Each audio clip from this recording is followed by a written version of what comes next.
Welcome to episode number 271. It's an Ayurvedic Q&A episode where I'm taking questions from the Elements of Ayurveda Podcast community. I answer questions on the Ayurvedic view on intermittent fasting, some simple Ayurvedic remedies for coughs and congestion, and what's the root cause of brittle hair and nails and how to pacify it. So please stay tuned.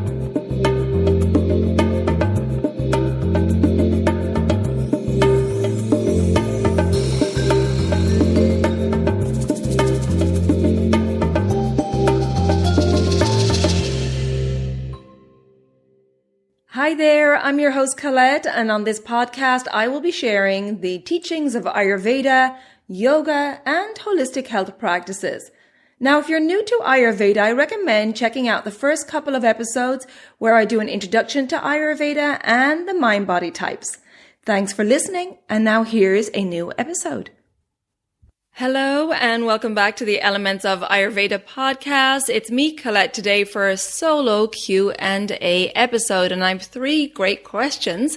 So let's get straight into it. The first one is from Alicia, and she says, what are your thoughts on intermittent fasting or time-restricted eating, and which dosha would benefit the most and least?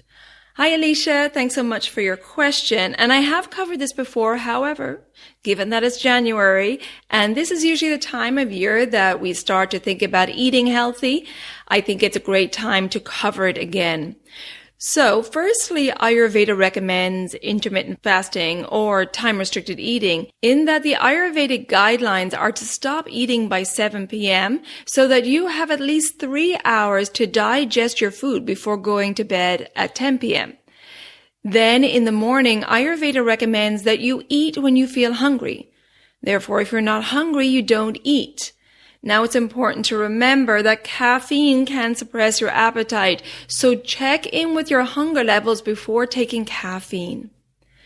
Ayurveda recommends listening to your body rather than following a set time. Therefore, if you stop eating at 7 p.m. or earlier, you will easily go 12 hours without eating. Now, it's important to remember, as always in Ayurveda, that there's no one size fits all. And so you have to understand your unique mind-body type in order to know what works best for you. For example, let me take you through the 3 dosha types. Vata types do best with consistent meal times in order to regulate their digestive system, elimination, and energy, along with all the other systems of the body. The Vata hunger window may be very short, or the hunger levels can be suppressed by caffeine, as I mentioned earlier, stress, or just digestive discomfort. Therefore, understanding how to handle the sensitive Vata digestive system and its requirements is imperative in order to maintain balance in the body and mind. Therefore, intermittent fasting for long periods of time can be aggravating for the Vata dosha. Now, the Pitta types have a really strong digestive fire. These are the types that will get hangry, and they need to be satiated with regular meals and maybe even snacks in between the meals. Otherwise, the Pitta fire may become too intense and too sharp. Therefore, long periods of intermittent fasting is not good for Pitta, as the Agni, or the digestive fire, comes on fast and can create hunger pains and irritability if food is not taken. So I don't recommend, again, long periods of fasting for Pitta types. The Ayurvedic recommendations of stop eating by 7 p.m. and then eating in the morning when you feel hungry is perfect for both Pitta and Vata types. Intermittent fasting and time-restricted eating is perfect for Kapha types, as their Agni, or digestive fire, is slow and sluggish, meaning it takes a long time for the Agni to cook and digest food, leaving those with a high Kapha constitution feeling fuller for longer periods of time. The Kapha dosha does best with perhaps just 2 meals per day, as they're often not hungry in the morning and can easily go without breakfast. And snacking is best avoided if you have a high Kapha constitution, allowing time for your previous meal to digest. So if you have a high Kapha constitution or a Kapha imbalance, intermittent fasting or time-restricted eating is perfect. And as Ayurveda recommends, stopping eating by 7 p.m. so you have those 3 hours to digest before going to bed is the best. You don't want to go to bed with a full stomach. So there you go, Alicia. As with everything else in Ayurveda, there's no one size fits all, and it really depends on your doshic makeup. And that's why it's important to understand your unique constitution and to be aware of your body's needs. So thank you, Alicia, for that great question. A really good time to review that. Okay, so the next question is from Anne, and Anne says, my family has been suffering with coughs and congestion since early autumn. What are some natural Ayurvedic tips to help relieve these symptoms, and what could be the root cause? Thanks, Anne, for a great question and great timing, because indeed this past autumn and now continuing through winter, a lot of people are suffering from coughs and congestion. So Ayurveda teaches us that a cough may have different qualities depending on the doshas involved. And the Sanskrit word for cough is kasa. So let me take you through 3 types of coughs according to Ayurveda. In Vataja kasa, meaning a cough where Vata is aggravated, there's dryness, a rough feeling in the throat, hoarseness, and there may be pain associated with it in the chest or tightness or a feeling of constriction. There will be little to no mucus or congestion with this type of cough. And the Vata dosha is aggravated here, so we need to bring in the opposite qualities of Vata that we're experiencing here, the opposite qualities of dry and rough. So we need to bring in more moisture and the smooth quality. Plus, we want to stimulate the digestive fire and boost the immune system. So in this type of dry, rough cough, you could use raw honey and mix it with ground turmeric and ground ginger.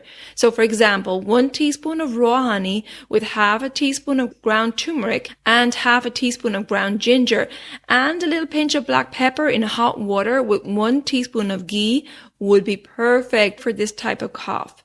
You can have this mixture 2 to 3 times per day. The honey and ghee will help to soothe the rough feeling, and the digestive spices of ginger and black pepper will help to stimulate the digestive fire.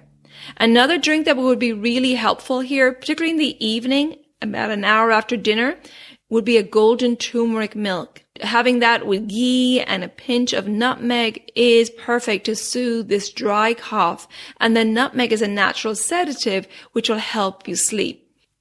I have a download for the golden turmeric milk, and I'll add that into the show notes for you, so please check that out. Licorice tea and marshmallow tea are also very soothing teas for a scratchy throat. And doing a steam inhalation with eucalyptus or rosemary essential oil can be very beneficial, along with massaging warm sesame oil into the chest area, which will also help to soothe the dry and rough qualities of this type of cough.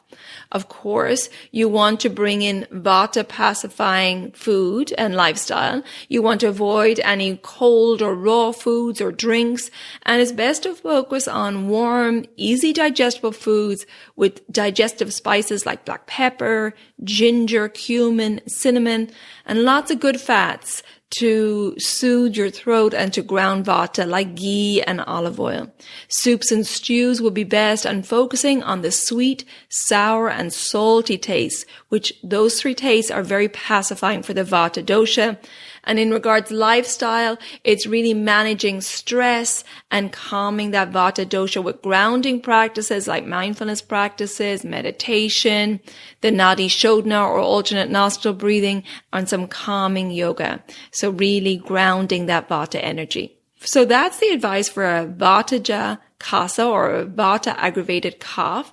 And next we're going to move on to Pittaja Kasa, which is where the Pitta dosha is aggravated. And this can result in inflammation in the nose, the throat, the trachea. And it may have a burning sensation too. There may be fever and a yellow-green phlegm being produced. That's when you know there's a Pitta infection, when you see that yellow-green phlegm. To ease the burning sensation, it's a great idea to gargle with neem powder mixed in water, as neem has a bitter taste and cooling quality, which is pacifying to the Pitta dosha. Neem also has antimicrobial properties, and it will help reduce any fever while boosting the immune system. So lots of benefits with the neem powder. You could also use a neem tea as well. A tea made with sitopaladi powder is very effective as well, as this will help to eliminate mucus and clear the respiratory system of any congestion and boost immunity. So you could take a half a teaspoon of sitopaladi powder with a teaspoon of raw honey 2 to 3 times per day.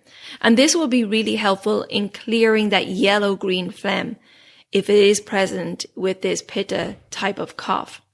Also following a pitta pacifying diet with mostly the bitter, sweet, and astringent taste, which will help to bring the pitta dosha back into balance and avoiding pungent, salty, and sour tastes.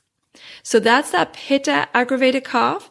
And finally, moving on to kapha kasa, which is obviously where the kapha dosha is aggravated. And this can result in a sticky phlegm and congestion in the chest, a feeling of heaviness in the head and chest. There may be nausea and slow digestion as well, agni manda, with this type of kapha aggravation. So here you could make a tea with half a teaspoon of ground ginger and a pinch of clove and a pinch of cinnamon powder 2 to 3 times a day will help to relieve this cough. The ginger and the clove are both warming and stimulating, which will increase the digestive fire, and the cinnamon has a penetrating quality which will help to liquefy the mucus and really acts as a powerful expectorant, getting rid of that mucus out of the body. Tulsi tea is also great to remove phlegm or mucus, and Tulsi will also boost immunity. So drinking 2 to 3 cups of Tulsi or holy basil tea per day is great to improve cough symptoms. And of course, following a kapha pacifying diet with mostly astringent, pungent, and bitter taste is best, keeping the food warm, light, and easy to digest. You definitely want to avoid cold foods. Definitely want to avoid any dairy, milk, cheese, ice cream. That's going to produce mucus. So really avoid that. Avoid too much of the sweet taste, sour, and salty foods, as this will really help you to pacify kapha. Now, a cough may progress through these 3 stages in that you may start out with a vata aggravated dry rough cough, and if the root cause is not dealt with, then it may develop more of a pitta aggravation, leading to inflammation and irritation. And if it progresses further along, it may move into the chest, leading to a kapha aggravation with mucus, congestion, and more amma or toxins, resulting in that agni manda or that slow digestive fire, and as a result, a compromised immune system. Now, I have given you some simple home remedies here today. However, as I always say, it's important to get some advice tailored to you, especially if your cough persists. Ideally, we want to put measures in place to help keep your immune system strong, keep the doshas in balance so you don't have any illness manifesting in the body.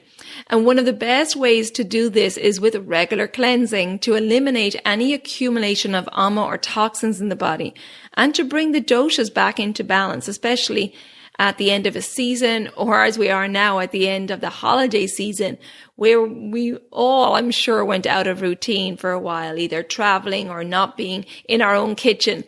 So it's really important to take time to cleanse. And I want to let you know that I offer a discounted group Digestive Reset Cleanse 3 times per year at the joint of the seasons between spring and summer, and between summer and autumn, and in January after the holiday season, when we're all feeling a little sluggish physically and mentally. The next group cleanse starts January 27th, so it's very soon. However, don't worry. If you cannot make this group cleanse, I also offer private cleanses throughout the year. Both cleanses, the group and the private cleanse, the same format. With the private cleanse, you just get to choose your own dates, tailor it to your diary, and you have me one-on-one for support in the private cleanse. Now, let me tell you a little bit about the format of this holistic digestive reset cleanse. In the group cleanse, the next one starting January 27th, there's a private community where we connect and support each other and hold each other accountable. However, even though it's a group cleanse, it's still tailored to you and your lifestyle, as I do a 90-minute consultation with each person so that I can tailor the recipes, the self-care, the mindfulness practices, etc. to you and your lifestyle. So in this cleanse, you receive the 90-minute one-to-one Zoom consultation with me, a nurturing cleanse with whole food recipes tailored to you, a private community to support you. The cleanse will help you eliminate toxins stored in the fat cells, and not only the physical toxins, but also emotional toxins. This cleanse will help improve your digestion and elimination.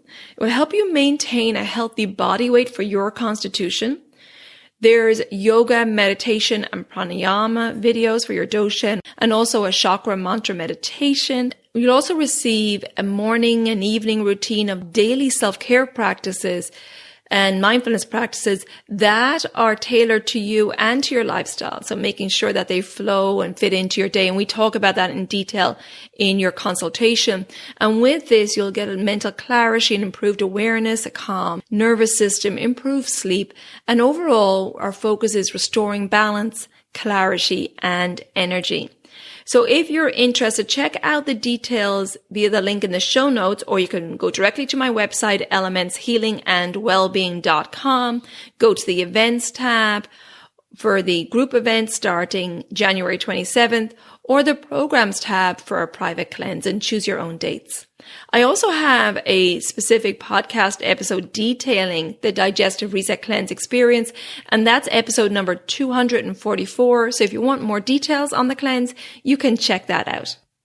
So there you go, Anne. I hope this information and those simple recipes will help. And you also asked me something else. You say, what do you say at the end of each episode? It sounds like Irish. You're correct, Anne. It's a nod to my home country. At the end of each episode, I say slán go fóill, which is Irish or Gaelic words, which simply mean bye for now. So thanks, Anne, for your question. Okay, moving on now to next question, which is Denise. And she says, my nails and hair are very dry and brittle. Is this a sign of an imbalance in a dosha? What can I do to fix it? Thanks, Denise, for your question. So Ayurveda teaches us that the nails are the byproduct of the Ashti Dhatu, or bone tissue, along with the hair. And when our Vata dosha is aggravated, it results in a decrease of Ashti Dhatu, and as a result, a decrease in the quality of its byproducts, the nails and hair. Now, I actually just talked about this in my previous podcast episode number 270 with Dr. Sujata on osteopenia and osteoporosis. But basically, the Vata dosha and Ashti Dhatu have an inverse relationship, meaning that when Vata dosha increases, Ashti Dhatu or bone tissue decreases. This is why it's important for people with a high Vata constitution or a Vata imbalance to be aware of the quality of their hair, nails, and teeth, as the teeth are a product of Ashti Dhatu also. So if the quality of your hair, nails, and teeth are not optimal, it's time to take a look at the Vata dosha. And this can be an early sign of a decrease in bone density. Now, I'm not trying to frighten anyone here, but it is important to be aware of these signs from our body. But in saying that, poor quality hair and nails could also be due to an accumulation of ama or toxins in the body, which can result in malabsorption of minerals necessary for strong nail and hair growth. And so checking on your ama levels in your body would be good. And I actually have an ama quiz if you want to take it, if you're concerned about the level of ama accumulation in your body. And it's on the homepage of my website, basically called, do I have an accumulation of ama or toxins in my body? And I'll also put that link in the show notes. But this could be a good start for you, Denise, in determining, is it an aggravation of the Vata dosha or is it due to an accumulation of toxins in the body? I would recommend implementing some Vata pacifying food and lifestyle practices, and you will find lots of information on this in episode number 45, Staying Balanced in Vata Season, because in the Northern Hemisphere we are in Vata season right now, and number 117, Vibrating Vata. So both those episodes will give you lots of information on how to keep Vata balanced. Okay, so that's it for today. Thanks to Alicia, Anne, and Denise who submitted questions today. And the advice I gave today, as always, is general. And if you want advice tailored to you and your lifestyle, then please get in touch. My services are online. I provide consultations. I have support and accountability packages if you want continued support. I offer the at-home cleanse tailored to you, as I talked about earlier. I also have the educational program, the Daily Habits for Holistic Health program. And if you want to chat in advance of booking any of my online services, then take advantage of the free 15-minute call. We'll get together on Zoom and we'll chat about your health concerns and how I can help you. If you think this episode will be helpful to family or friends, please share it with them. And if you haven't already subscribed or followed the podcast, please do so. And the new episodes will automatically download for you. You can follow me on social media on Instagram and Facebook under Elements Healing and Wellbeing. So thank you everybody for tuning in today. I appreciate your support. And until next time, take good care of yourself, be well, and bye for now. Slán go fóill.